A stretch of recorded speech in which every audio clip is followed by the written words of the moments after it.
तर हा तुफान पाऊस बरसताना दिसतोय कोकणामध्ये आणि मुंबई गोवा महामार्गावरती कळमणी इथे महामार्ग खचलेला आहे। मुंबईकडून गोव्याच्या दिशेने जाणाऱ्या वाहतुकीला त्यामुळे धोका निर्माण झालाय।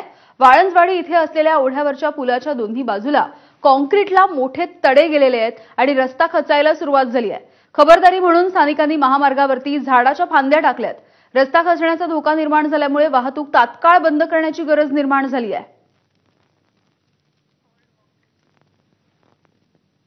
मुंबई गोवा महामार्गावरील कळंबणी येथे महामार्ग खचल्याची घटना घडलेली आहे। मी सध्या आहे कळंबणी येथे आणि आता आपण पाहतोय की हा मुंबईतून गोव्याच्या दिशेने आता येणारी ही बाजू आहे आणि या ठिकाणी कळंबणीच्या ठिकाणी हा असलेला एका ओढ्यावरती हा ब्रिज आहे आणि हा ब्रिज जो आहे तो मोठ्या प्रमाणात खचला आहे आणि त्यामुळे इथे वाहतुकीला मोठा धोका निर्माण झालेला आहे।